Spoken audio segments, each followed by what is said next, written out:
like my fight scenes were fun, even though I wanted to do even more fighting. Brenna has a fighting style that I had to stick to, like knife, and everything's low. You know, because to make it realistic with the Vikings, she can't like really fight them. I mean, who's gonna ever believe that little old me, Brenna, is gonna kick these people's arses? If actors actually did all their own stunts, you know, they are open to risks. All of the actors, including our little girl, Natassia, she wanted to do all the fight scenes by herself. But some scenes were a bit too dangerous for the actors to do. We had a stunt person from Australia who did one of his shots. She was jumping off a horse and she actually broke her leg. The horses that we used were not actually stunt horses or acting horses, they're actually polo horses. Some of the actors can't really ride a horse. So they had to go through training, you know, to ride horses. And Conan, especially being the size that he is, the 7 feet tall monster, the horses that we have in Malaysia are all puny compared to him. I was riding the horse, just simple straight ride, sand and rock, which is not so simple. I'm not a great rider, so I'm trying to ride the horse with one hand, trying to concentrate on making the horse actually do what I want to do, and it wants it to bolt, basically. And like I'm meaningfully riding to war rather than fighting the horse and trying not to fall off.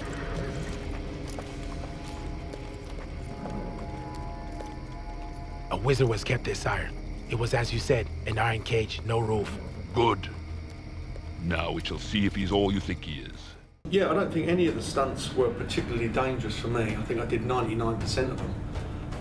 They were just mainly involved, you know, physical fighting. There was one scene of me, you know, running in slow motion and smashing into like 6 guys with their shields and knocking them up in the air.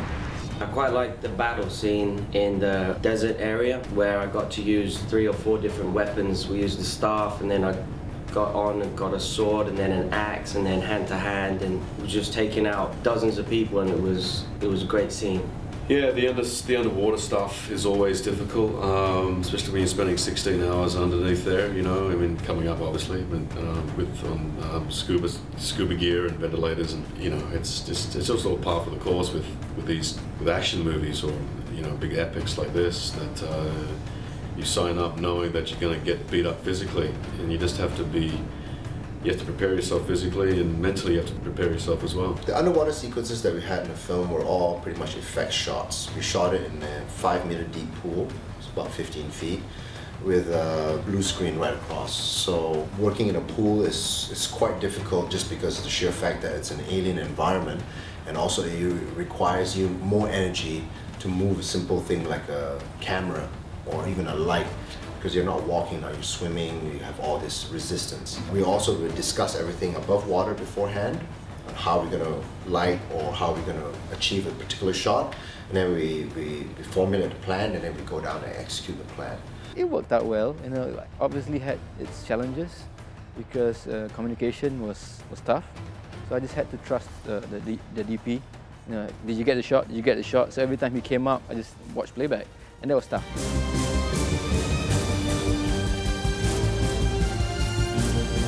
Yeah, we live in the tropics, but it's cold in there.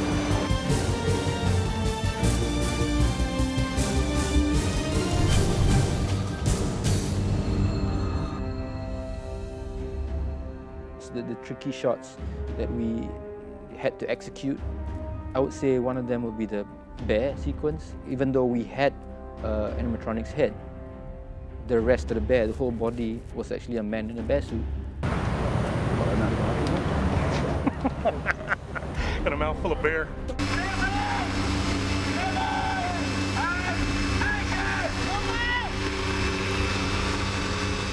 So it was more on execution, how we actually shot a person in a bear suit and how to replace that shot later in post.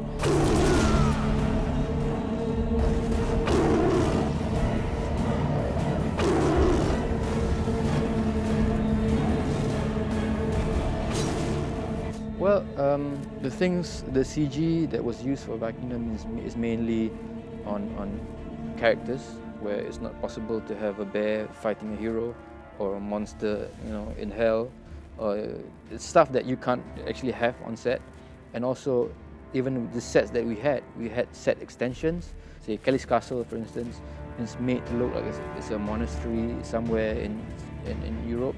It's just using elements that what we have here in Malaysia and extending those sets.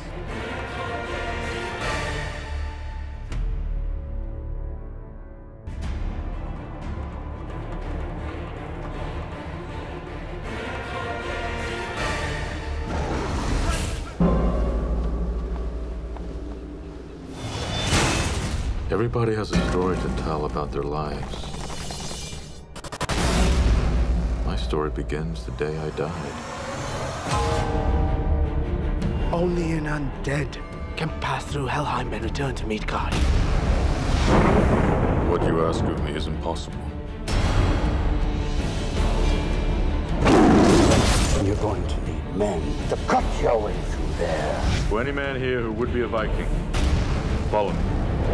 Soldiers come from the north. You have powerful enemies, Fain Eirick. Did not return for the crown. Instead, I've been asked by the gods to take on a battle with impossible odds. With whom? The god Thor. I've come for that which is not yours, nor your one god, nor his son.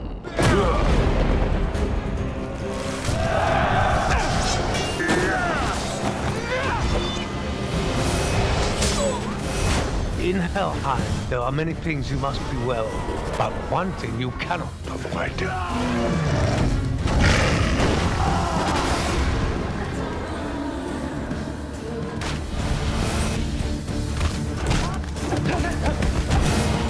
What care I for mortals? I am a god. Make your way to the Henge of Stone inside the fort at Trondheim.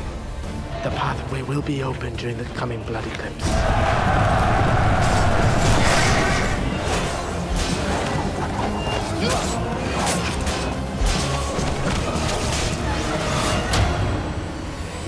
I've come to face you, Thor, and die if I must.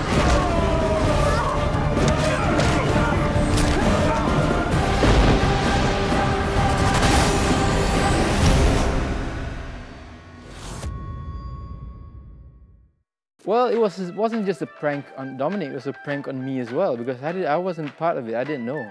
There was a scene where he enters hell, and as he's walking through hell, there's all these frozen zombies there, sort of just standing in hell.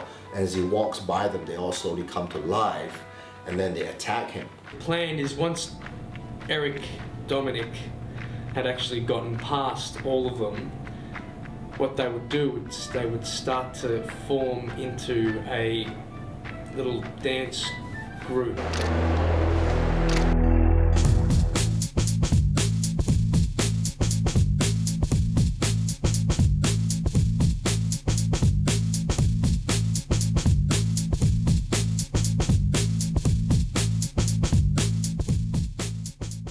It's a big surprise, and it put a smile on everybody's faces.